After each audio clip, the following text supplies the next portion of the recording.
All right, folks. Well, you know you're in for a treat when you hear that tune, because it's time for another week of the Rec Poker Podcast. This is the Forums edition. We're going to be pulling a hand from our Rec Poker forums, which are free to join, of course, and talk about it here on the air. Our regular listeners will know my name is Jim Reed. I'm Bluffsterini in the home game and at Rec Poker Jim on Twitter, and I have the best freaking job in the world. I'm your host here on the Rec Poker Podcast, talking about this game we love with all my poker friends here at Rec Poker. Now, I have to mention that we are brought to you by Running Aces Hotel, Racetrack, and Casino. They are the official sponsor of everything we do on the podcast here at Rec Poker. And it's so important that we have them because we're a largely volunteer-based organization.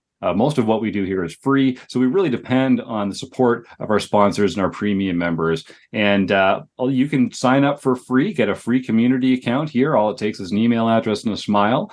But we do encourage you to dip a toe into our premium membership. You're going to meet a few of our Wrecking Crew members in a moment, but there are just a few of this group of wizards, we call them the Wrecking Crew, that help make the magic happen here at Rec Poker. And there's lots of ways to get involved with our training material, study sessions, and that kind of stuff. It's all here at Rec Poker, so come and check it out. Now, you get used to hearing my voice on Mondays, but like I mentioned, I'm just a small part of what we do here at Rec Poker. If you want to find out about me or other members of the Wrecking Crew, you can go to rec.poker/crew, but you can just listen up. You're going to meet a few of them here on the show tonight. I'm Kim Kilroy. I'm PetVet or PetVet33 on social platforms. I'm usually Fergie56 in the home game, and once a month I run a hand history review, where we'll talk about hands a lot like this. Hi, I'm Mark, and I'm Mr. Bullet on the Rec Poker page. And once a month, I have like an office hours where we talk about hands and strategy. And I'm Rob Washam. You can find me as Rabman50 just about everywhere. And on the first and third Wednesdays of every month, you can join me and a bunch of our premium folk as we talk about the latest poker books. And that's just a sampling of some of the stuff that we have going on here every day, week, and month at Rec Poker. One of the other perks of joining our premium membership is you get to come and join the show here on the Forums edition of the podcast. Stuart Carriage, you've been a premium member for a while, and we've become friends. It's great to see you here in the Forums edition. Where can folks find you, and what's your handle in the home game if people want to know whose chips they're stealing? Cool. I'm Stewie13 or Stewie in the home games, and I'm here to support you guys. And I support Kim in the hand history, and I try to get to the forums. Come become a premium member. It's great. Yeah, thanks, Stu. I think so too. It's great to have you here. So one of the great things about Rec Poker, we're like I say, we love poker. We love helping people get better at poker. We love sharing our love of poker. One of the highlights is our free forums. So there's a lot of different things you can post about in the forums, whether it's travel plans, goals, ways to study, tips. One of the big ones are hand histories, and we talk about a lot of strategy in the Rec Poker forums. We're looking at a post today by Mikey Aces, and I think Mikey has written in before. That username rings a bell for me. He's talking about a final table ICM jailhouse. So let's just dive right in, and then we'll see what the panel has to say. So Mikey, our correspondent, says, this might be a little dramatic, but here's the situation. It's the final table of the $10 Ignition Monster Stack. It's a 6K guarantee.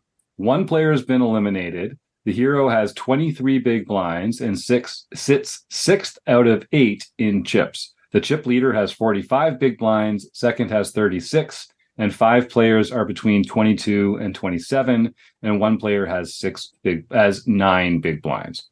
The payout structure is $96 for 8th, $137 for 7th, $194 for 6th, $274 for 5th, $387 for 4th, $546 for 3rd, $773 for 2nd, and $1,089 for 1st. I'm just putting those numbers out there because anytime we're talking about ICM and have to do some calculations, it matters what the payouts are. So play is 8-handed at the time of the hand. Under the gun, min raises to 2 big blinds off a 27 big blind starting stack. Hero is in under the gun +1, or I guess what Eric Jin would call early position, and has ace king suited. Now, maybe we should just pause here and think about what we would do in real time in this spot. So we're in the money already.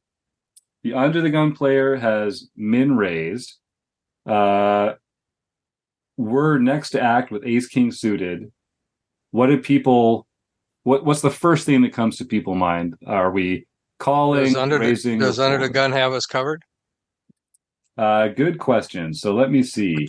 Hero has 23 because that matters a lot, right? Hero has 23 big blinds, and under the gun has 27. So they just have us covered. Yep. Yeah, and I knew that. I was just making sure that everybody else did too. Yeah, thanks. Rob. So I've read this post. Yeah, I think this is the spot where you can just jam 23 big blinds. Mm-hmm. And I think this is the spot you can do that at this point. At this point in the hand. There's some other decisions that'll be made later that we'll have to discuss. All right. Stewie, you unmuted too. What's on your mind? Yeah, I agree. Are you really going to fold ace king suited? He's trying to win this tournament. Right? You want what's up top. So, yeah, I think I'm probably chipping. I prefer a raise here.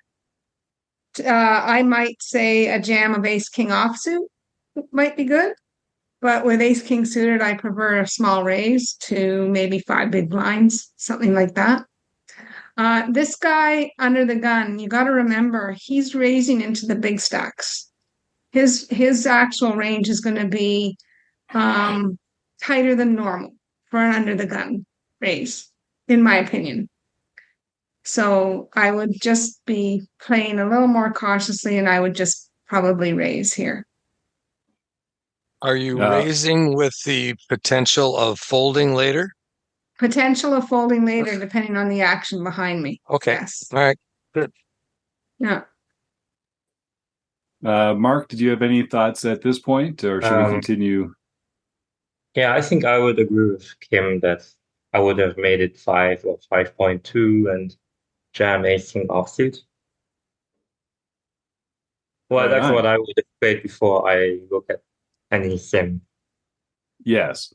And for our listeners at home, you guys are you're jamming ace king offsuit and you're making the smaller bet with ace king suited. Can you just talk a little bit about that decision and why you're choosing one action for one hand and the other for the other? Mark, you can go first. Yeah. It's just because ace king offsuit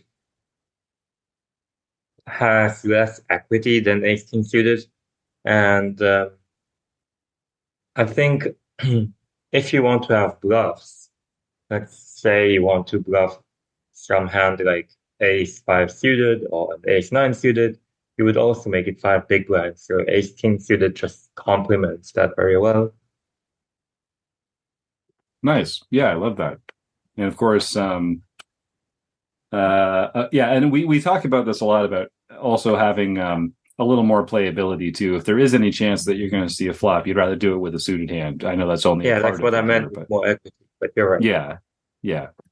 All right. So it looks like no one's folding and no one's calling. So the only question is of the panel here: are we making a small bet or are we shoving?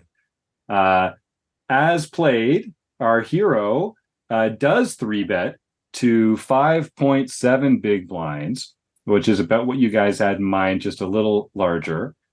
And then the short stack positioned in the hijack, 4-bet jams. It folds back around to the original. How many big blinds did he have, Jim? He set the short stack. So 9 big blinds, I'm guessing. Okay. All right. I'm guessing. Thank you, Rob. Thank you. And I will say, makes a difference. Of course it does. Of course it does. And folks, I'll put the link to this forum post in the show notes. So you can go, you don't even need an account to go and just click on the link and see the details here, because our correspondent, Mikey Ace, has put a lot of details into this post, which is fantastic. So we appreciate that. So the action folds back to the original Razor, who jams as well, and they have us covered. So I'll just run through it real quick. So under the gun opens to 2x. We make a small 3-bet in position. We get jammed on by a player behind us, and then the under the gun player rejams as well. So our decision is to call at this point or to fold. And though that's sort of the first question that Mikey Aces brings. Would you call 3-bet or 3-bet jam? And given the action, do you call or fold? And he also wants to know, what is your calling range in this situation? So let me see. Rob, you unmuted first. Why don't you jump in? Facing the 4-bet and the jam, what's your action? Well, since it's an ICM situation, we need to understand where we are at equity-wise in this hand before we even make that 3-bet. First of all, I think the 3-bet's too big. 5.7 is too big out of 20 from 23 big blinds. I think both Kim and Mark mentioned 5 or 5.2, which is very, very reasonable. Now, the question you have here is, if you're raising with the intention of calling anything, then why are you raising? I mean, the only reason you would raise is to get people to fold and to have the option of folding yourself if things turn south. Now, he did mention in this posting that he had 3-bet this player once before, and the player had folded. And so I'm kind of thinking that that's why he 3-bet, was to try to get this guy to fold. But he didn't give his reasoning as to what he would do if the guy went over the top of him. So I think he just made a bet, hoping the guy would fold and the hand would go on to the next. Everybody would fold and the hand would go on to the next. And he didn't really think through his whole decision process before he made that raise. I'm just laughing because we're having a dog break into the broadcast over here on Stuart's screen. Looks like you two are having a great time there, Stu. Oh, yes. No, I love it. More dogs, the better. More dogs are better. Kim, sorry, Rob.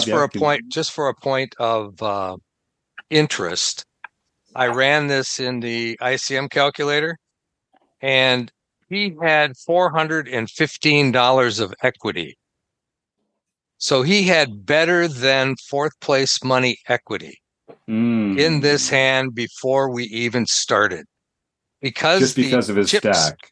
Because of the chip stacks are between 21 and 27. There's 5 people between 21 and 27 big blinds. So they're really, really close in equities, because the chip stacks are so closely married together.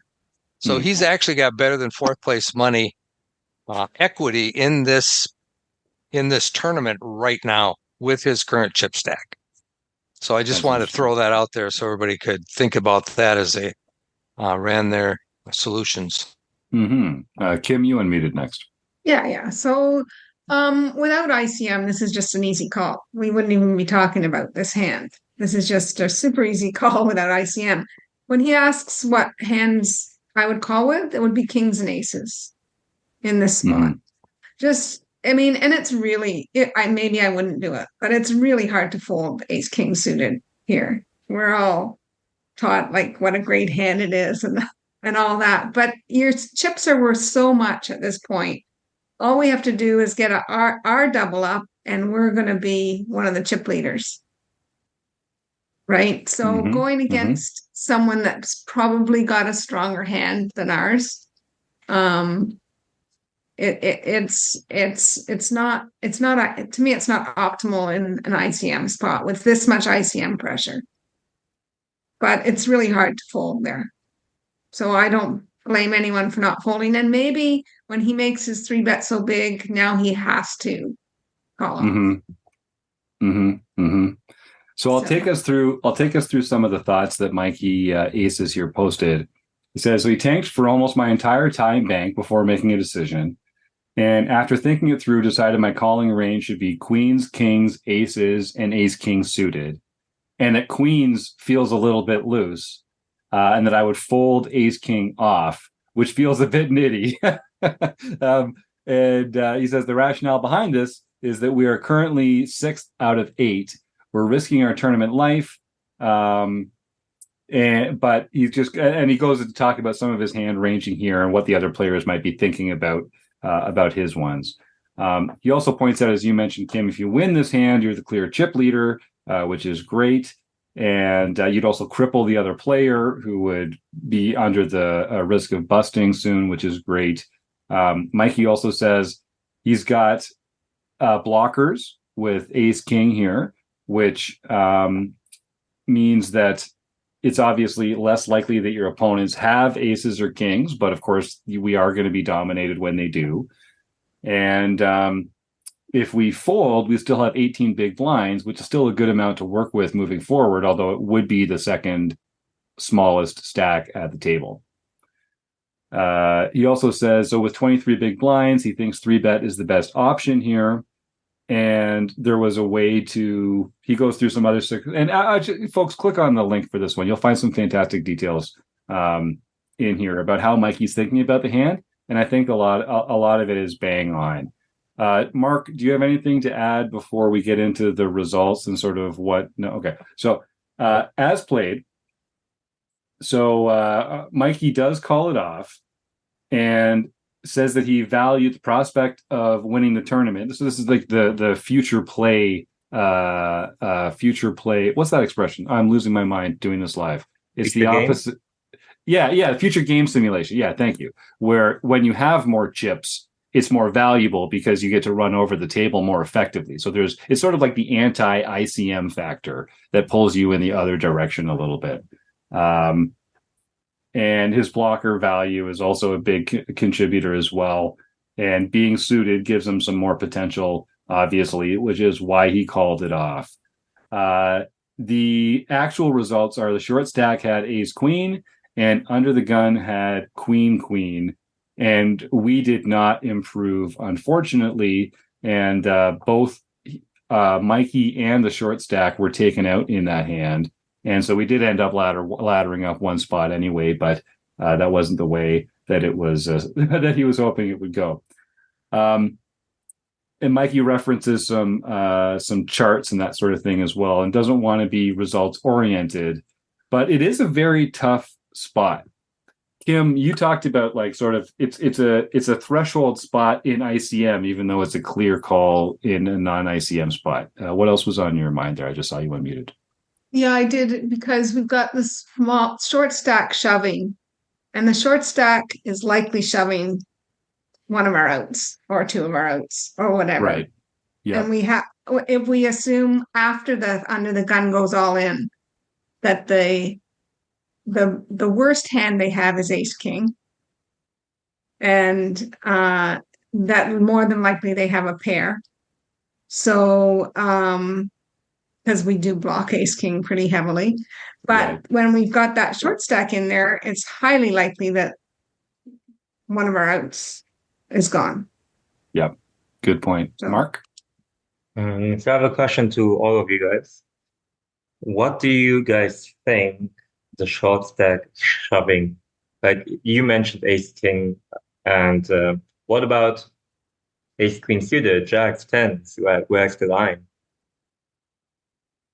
I think the short stack is going to be jamming a lot. I think a lot of pocket pairs are going to be jamming, just about any pocket pairs. Maybe not 2s, 3s, and 4s, but 6s plus probably with that short of a stack. They can withstand a lot more ICM pressure than anybody else at the table because they don't have enough chips to where their equity is that much that they're going to lose that much if they lose this hand. They have much more to gain than they do have to lose. So they can have a pretty wide range. I'd say just about any pocket pairs. any ace X, king X type hands that are reasonable, maybe king 9, king 10 plus, ace 10 plus. He's going to have a lot. He's going to have a big range. I think that's too wide, personally, to a raise and a re-raise, to a raise and a 3-bet. I think that short stack, knowing that he doesn't have any fold equity, is probably going to may do that against one raiser, but probably not against the 3-better. In my opinion, they're just gonna 9 big blinds is still 9 big blinds, and they can do a lot of damage to all those medium stacks. So I think their range is going to be a little bit tighter than that. This is a $10 ignition tournament. We're trying to talk in bigger. Bigger. So, I'm trying to talk this hand. Rob. No, this is I love it when we have these discussions on here, because this is one of the things that, like, it does matter, like, what game we're playing in, but we're also trying to figure out, like, what's the right way to play it. It's not always the same answer. Sorry, Mark, what were you saying there? So let's say it's the main event of the WSOP. Would you shove 6-6 then? No. So why would you shove it in that spot? Just because it's a $10 tournament doesn't mean we shouldn't take it serious. I don't know. Like, it's still a fun table. It's still. I didn't say that that's what I would do. That is the range I would put somebody else at an ignition tournament. That's the range I would put them on. I would never do it. I would probably fold ace queen right there, because I'm looking at it a possibility of potentially laddering up, when that second highest stack goes out. So personally, I would never play ace queen that way in that spot. So I'm really tight and nitty when it gets to ICM, even with a short stack. What about tens of jacks? No, I'd probably fold them too. I think with the action in front of me, with the action, I have to say again, I play ICM spots like that very, very tight. I probably do not jam over a raise and a 3-bet with anything but aces or kings, because I have no fold equity whatsoever. There is absolutely no fold equity. So the other types of hands that you can jam, I mean, if you're the first one in, I jam with 10s. I jam with 9s. I jam with a lot of stuff that I would never jam over a bet and a 3-bet, or an open and a 3-bet. So I would never do that. I'm just talking about the types of players that we're going to find in an ignition $10 tournament. Yeah, that classic conversation we always have here between sort of like, what does the solver say we should do versus what should we do in the, like, low stakes casual games that we're playing in, where people are making bigger mistakes, like you're pointing out, Rob, like players that are shoving a lot wider back there, just not being as savvy about this kind of stuff. Right. Stu, you unmuted. What's on your mind? Yeah, I was going to say, when we were in Baltimore, Kim was saying that 9 big blinds is still quite a lot. Do you remember when we were in Baltimore? I laddered up 5 spots with 6 big blinds. So, yeah, his range is probably pretty tight there if he thinks the way that I was thinking with ICM. Yep. I remember that one. I remember that trip. Yeah, you don't have to just be shoving because you're supposed to go out next. You can move up. And if he ladders up one more, that's a bonus for the short stack. Yep. And I agree 100%. Like I say, I would have folded everything but aces or kings in that spot if I was a short stack, just because of the action in front of me. But I see people in these types of tournaments playing all kinds of garbage, ICM unaware. It's like ICM is 3 letters that don't mean anything to them. And all they know is that, well, I don't have any chips left. I got a pocket pair. Let's see if I can get lucky. And that's the mentality that I see a lot in these small stakes, especially ignition tournaments. Yeah, well, we have to sort of tailor our play to the people at the table with us, right? Like, when we're constructing ranges, it's important that we make assumptions that are based on reality, So the better assumptions we can make about the players at our table, the better decisions we'll be able to make as a player. I still think that we can get a pretty good play at a $10 tournament when we reach final table online. Mm-hmm. And I think a lot of players I'm are not, studying to some degree. I'm not saying you're not. I'm just saying there's more often than not, you're going to find people that are going to be way too wide. And the next thing I wanted to talk about is if you 3-bet pre-flop, that gives you an opportunity to get away from the hand. Mm-hmm. If you jam pre-flop, obviously it's a done deal. But if you 3-bet pre-flop, what was the intention of the 3-bet pre-flop if he was going to call off against a bigger stack that's under the gun, that's opening under the gun in a heavy ICM spot?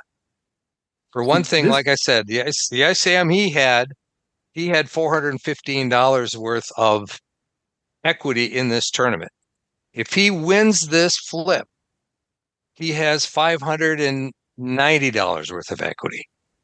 So he's gaining like $85 or $75. He's gaining $75 of equity. In reality, he lost $278 in equity by making that call. So basically, if you're going to raise 3-bet like that in that spot, you've got to be prepared to fold to the bigger stack who jams over the top of you, period. So this is one thing that you mentioned earlier, Rob, and I want to ask the panel their thoughts on this as well, because we talk about reasons to 3-bet versus jamming. And sometimes it's like you're talking about, where we want to have an opportunity to get away from the hand in like a ladder situation or an ICM spot. But sometimes we're doing it to induce jams from weaker holdings. If we're holding ace king and we think someone's going to jam with ace queen or ace jack or something like that. I guess that my question to the group here is it strictly an ICM factor that makes us want to shove here instead of 3-bet calling with a hand like ace king? And are there circumstances where we actually don't mind 3-bet calling with ace king as opposed to shoving? Mark, you're unmuted right now, so I'll ask you first. Are there these circumstances where we might 3-bet with the plan to call versus 3-betting with the plan to fold? Okay, let me put it this way. Okay. If we jam, what hands is the other guy going to call? Right. Very super premium hands. I'm asking actually like everyone, like what do you think the guy is calling you? So kings and aces, queens, maybe? Jacks? Yeah, probably not. Okay. So if we 3-bet, are those hands they going to jam? I expect, yes, I think so. I think they would. Maybe not. Yeah. So basically the outcome is the same. Right. But Right? would they jam other hands though? But would they jam other hands That's that what I'm getting to. Okay, That's thank why you, sir. that's the thing. Like what like so if we jam, he's gonna call the same range as if we would 3-bet, and we would I would 3-bet to call it off. Okay. And it would be up against the same range, the kind of hands. And what the solver does is, as under the gun player, it would take every suited ace that he opens with and 4-bet rip. Hmm. And now the question is, do you see that happening in reality? Hmm. Like, do you see the guy just under the gun against under the gun one, looking down at ace two suited and be like, let's run it, baby? Yeah, I think Rob is saying that in his experience, you do not see that. You do not see that. So the EV of ace king suited actually comes from inducing the guy to jam every suited ace that is worse than ace king. So I don't see that happening in real life, like in any tournament. So to get back to to the actual answer, it actually I think it doesn't matter if they are not forward jamming those hands, then the EV of three betting ace suited or not three bet of or jamming, Right. right? The three bet would be to call it off. Actually, I think it's pretty close. It's almost like even, just because Hmm. you don't see the bluff jams. Right. And the bluff jams only happen if we have bluffs ourselves pre-flop, like Right. the ace nine suited and like the ace five suited. But again, here is where it deviates again. The least amount of people they have those, so that's why people don't end up jamming. And it's like a circle, right? Yes. Yeah. So I guess I honestly I do struggle with this sometimes in real time at the table because I feel like I want to get my ace king hands in against a weaker range than would call my shove. And I feel like by inducing the four bet, I'm my ace king, which is the same hand it's going to be no matter what, is going to be going up against a weaker range that raises into me than calls my shove. And the downside of that is that you have to actually then realize your equity, and even some of the hands that you're behind can beat you. But Mark, what are your thoughts there? Um, Something else you also have to reconsider is that if you jam, you actually allow every person behind you to play almost perfect. Mm-hmm. And Mm-hmm. if you three bet, you actually open the door for people to make mistakes, to like four bet jam or to call their ace queen suited or their pocket tens or whatever. I'm not sure if they call pocket tens, if it would be an actual mistake. I think it's a small mistake. Like all these factors go into the EV of ace queen suited. So yeah, it really depends on the table, but like I will stand behind the answer that if we don't face the four bet bluff jams, you can basically do whatever you want. Uh, which like three betting or jamming, like I would not fold pre-flop. That's the only thing that would Mm. be by the punt. And so should we be exploitatively three betting wider here with hands that we are very comfortable folding to a raise? If we feel like we have any fold equity at all, like it does look very strong. Like you're covered by the player. They're in first position, so they're their tightest possible range, opening into players that have them covered. Like your three bet does look really strong there, which should inform the way that we think about the other ranges that continue afterwards. So okay, I can answer all of those questions now because I ran the sim and it has, like, since the moment we started talking, it has ran 800 million times the same spot. So it should be somewhat accurate. Okay.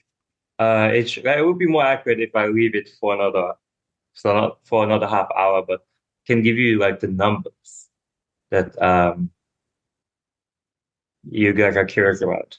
Yeah, So share. I'm interested. if we three bet ace king suited, it would make $18.8, like in that $10 tournament, which is like two buy-ins. Hmm. And the jam would make 18.4. Okay. So Ace, very close decision. It seems like yes. if I'm hearing you correctly, yeah. Yeah. So aces would make $72 as a three bet and $57 as a jam. So aces benefit more from From three betting off. reopening the action, yeah, Yeah, as opposed to jamming, which makes obvious sense. reason. Yeah. Um, what another interesting thing is how would you play your ace queen offsuit, your ace queen suited, your pocket jacks, pocket tens? I think like like we figured out that ace considered is like basically whatever. But again, like the way I approach it is, okay, we figured out this hand, but what about our weaker hands? What about ace king offsuit? We said that we would jam it, and Mr. agrees that it would rather jam. But what about the like lesser, like the worst hands? What about ace queen offsuit? Would you guys play that hand? How about ace queen suited, queens, jacks, tens? Mm-hmm. Yeah, Rob, you unmuted. What's in your mind there? No, I unmuted before he asked that particular Ah. question, so I wasn't quite ready to. Oh, no, fair enough. Fair enough. One of the things that we've talked about quite a bit when we've talked about ICM in the past is how difficult it is playing with an ICM strategy against a whole bunch of players that don't understand what ICM is. So again, this is the kind of tournament you're in, you know. So I'm just going to say I would play it totally different than what the solvers would tell me to do, because I'm going to be playing against the field and not against a robot. Mm-hmm. So at that moment in time, to me, it's more of a feeling. Is this person ICM aware? And if he is, I can get a kind of an idea of what kind of ranges he's going to have. If he's not, he's going to have the same range as he had at the beginning of the tournament. So that's probably about all I'm going to say. Now let me challenge you then. What do you think he's opening? At this point in time, it doesn't matter. It doesn't matter to me what I think he's opening. No, but no, what do I think he's four bet jamming with is the question. I don't care what he's opening with. Sure. If I 3-bet and he folds, it doesn't matter what he's opening with. It's what is he going to 4-bet jam me with? So what is it? It's aces, kings, queens, basically, is what I'm saying. And the thing about ICM that I think a lot of people lose in the way to play in ICM heavy situations is you don't want to be the guy calling. Mm-hmm. You don't want to be the guy calling unless you have aces and kings and can be very confident that you're just boom. Because the people that you're calling against have really strange ranges. Mm-hmm. So you don't want to be the guy calling. I love the 3-bet. That's great. Put a 3-bet out there. But when that guy jams over the top of you, what is he doing it with? This is a heavy ICM situation. You've got only 4 big blinds less than he does. He's going to be crippled. What is he willing to cripple himself with against a 3-bet?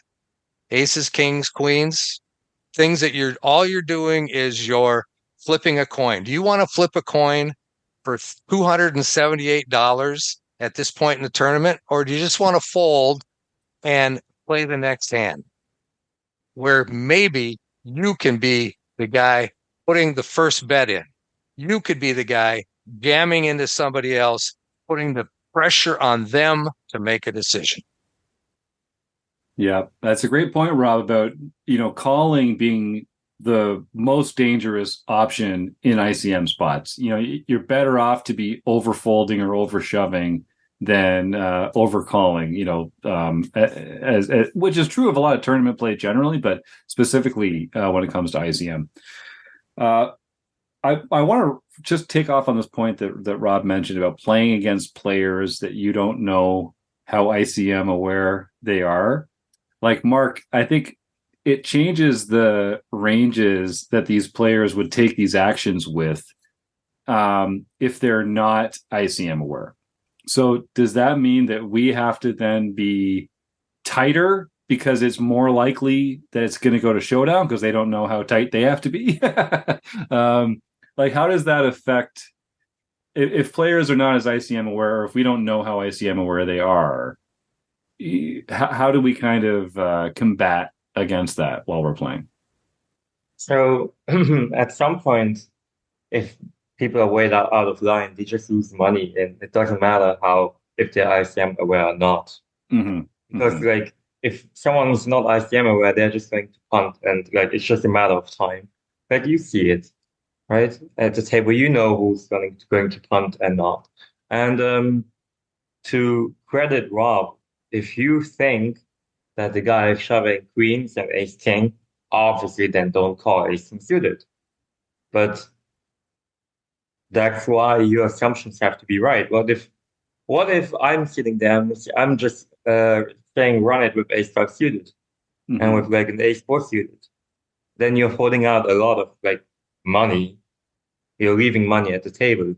So yeah, I agree that if the guy is really just so tight, then I would fold ace king, obviously.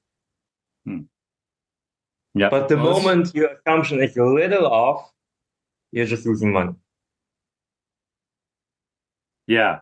And this is why, poker is a game of incomplete information, right? And we all want, especially recreational players, we want to be sure about this stuff. And that's just not how this works, right? You just don't get to be sure.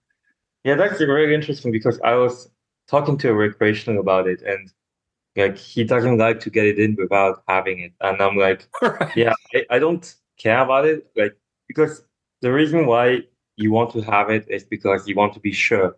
But because coming from a professional, I don't care about being sure. I only care about the money I make with a certain action. I have bills to pay. That's right. Like, I don't care about being right. I just care about does it make money, the Yeah. play. And Yeah. there's another dynamic here that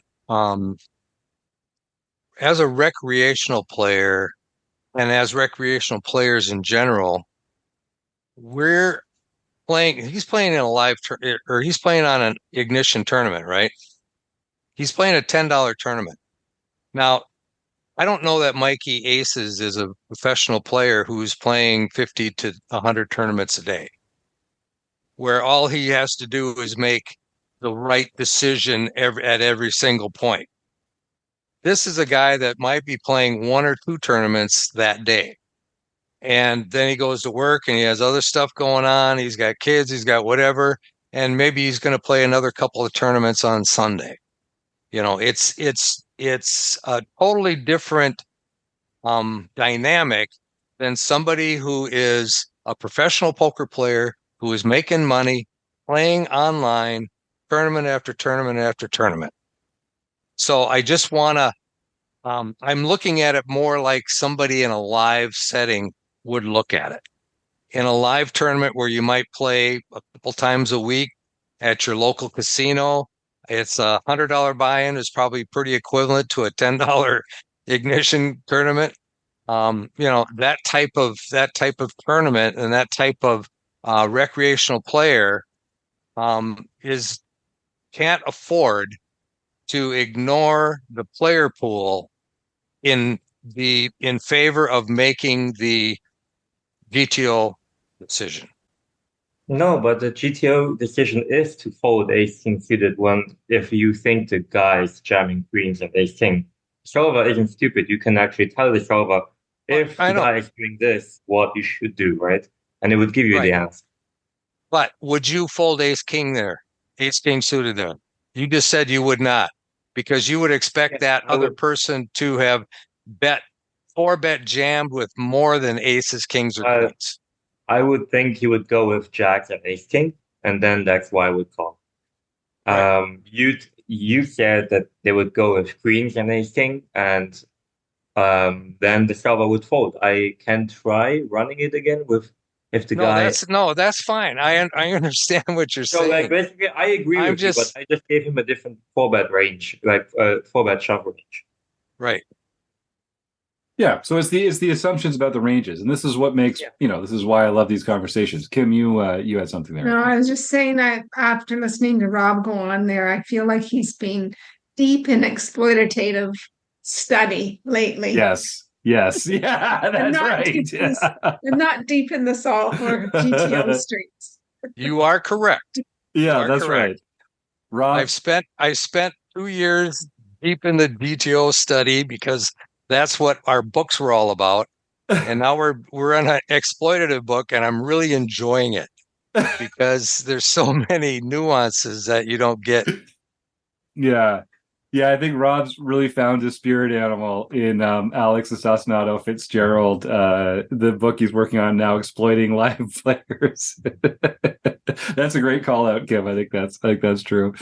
All right, well, this has been a really good conversation. I love it when we disagree on the show about the assumptions we're making about hand raiders. Yeah, Kim.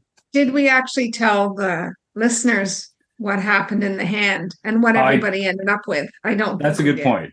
I may have mentioned it, but short stack had ace queen, under the gun had queens. We busted, but so did the short stack. So the short stack went out in eighth. We went out in seventh. We did ladder up one position, and actually had a fair amount of equity given the hands that they had. But I do agree with our panelists here that they often are going to have stronger hands there. Mark, what's on your mind? Also, like the solver tells me that if that situation happens, we should call kings and aces. Mm-hmm. So based on the fact that the short stack went all in, Okay, so the short stack is shoving a range of pocket queens and ace king offsuit. Jacks is the fold. Queens would make $11. Ace king offsuit would make 21. Aces would make $120. And then the early position, like the pre-flop open raiser, he would shove kings and ace king suited only. So he wouldn't shove queens, he wouldn't shove ace king offsuit. Interesting. okay. And then All right. the call of range would be kings and aces. Yep. That's interesting. That's very interesting. Mark, for our listeners at home, what program are you using to run this? HRC beta. Okay. I can actually wait. Let me screenshot how it looks like and Sure. an idea. Yeah, that's a great idea. Rob, do you have anything else? I saw you on mute there. No, I was just going to mention that's something that Keith Brandt has been touting on his Discord channel, his HRC beta. So I know that's a product that he's also been working with. And Cool. I actually use the free version, the ICM calculator, to come up with when I'm trying to figure out bubble factors and all that kind of stuff on HRC resources. Nice. Well, there are a lot of great tools out there. It's amazing. So I am on a different computer where I run the same because it takes a lot of computing power. Yeah. And I send you the link on Discord. Maybe you can share it with the group here. You can copy paste the link. I'd love to. Yeah, please do. I'll make sure that I'll put it in the show notes too. I'll take a screenshot of it and I can put you that see image it in. on Discord? Let me just jump into Discord right now and take a look. And Now, it sounds like you have a multi-way solver there. Yes, I do.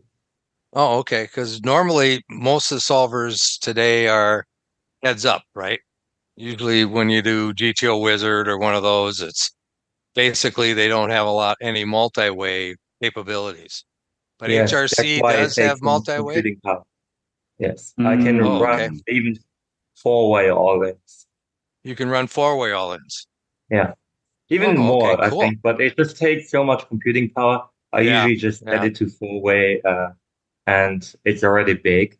Like for an actual sim, I would probably need like an hour to run. And I have a pretty powerful computer. that's very It would cool. not work on a laptop. Wow. Right. Well, then I can't use it. Like maybe if you have a really good laptop. Do you see the? I can barely run GTO Yes, Plus. Okay, yeah. Yeah, so I do see it here, and I'll include a screenshot of this image in the show notes as well. And yeah, I mean, it's hard to argue when you see it sort of mathematically broken down like that. I mean, 800 million times. Right? Yeah, that's that's more than we're going to cover with our puny human brains here on the podcast.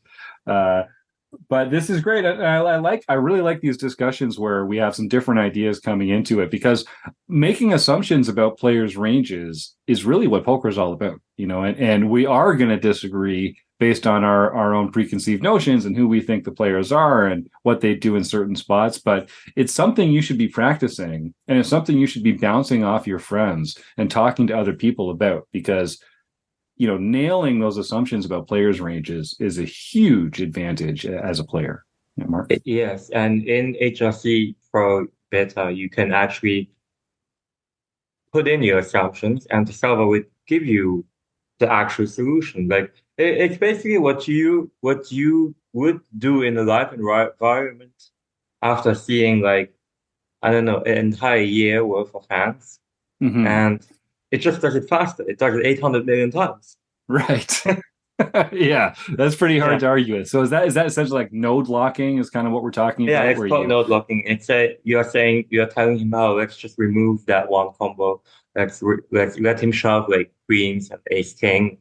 What do we call then? And actually, if you can look at the screenshot that I send you, and there's a little lock, if you can see it in the middle.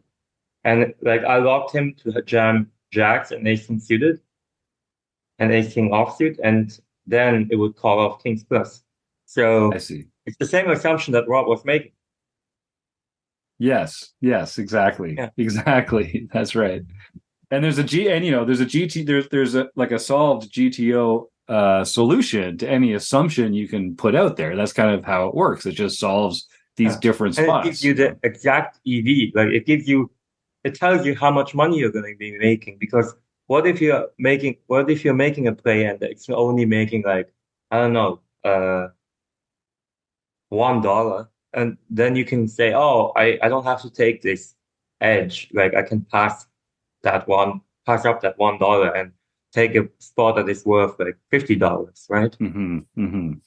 Like that, it's the number or the EV or the quantification of each play that not GTO, but HRC Beta would help you make pre-flop. Yeah, and we should always be comparing our options to what is the most profitable compared to these other options. You can find one option and find that it's profitable. That doesn't mean that it's the most profitable option available to you. So that's why it's important. So what most people look at a solve, they see it's green, so they play it. Right. But it's not how it works. It's actually the EV behind it. Yeah, I love it. Well, it's been a really interesting conversation, folks. We plumbed some depths. We got into some rabbit holes like we usually do. I just want to remind our listeners, a lot of the Wrecking Crew members love to work with our members through our coaching program. If you go to rec.poker/coaching, you can get some one-on-one access to some of the folks here on the panel tonight. And they would love to work with you to bring your game to the next level, to help you understand how to get the most out of these fantastic tools that are available these days. I guarantee you, for $50 or $100 an hour, you're going to find some people that can improve your understanding of the game of poker. And it's worth it to get a little help every once in a while, just to shine a light on the steps ahead and see if you can take your game to the next level with a little help. We all need a little help every once in a while. So head on over to rec.poker/coaching if you'd like to talk to some of our Wrecking Crew members about how they can work with you. Well, thank you, Wrecking Crew members. This was a really interesting conversation. Rob, Kim, and Mark, I really enjoyed talking with you. Stu, it was great to have you in the room for this one, like it always is. Looking forward to seeing you in Ireland real soon. Thanks to the Running Aces Hotel, Racetrack, Casino, and Hotel for their sponsorship. And thanks for you to the audience at home. We'll see you next week on the Rec Poker Podcast. Good night, everybody.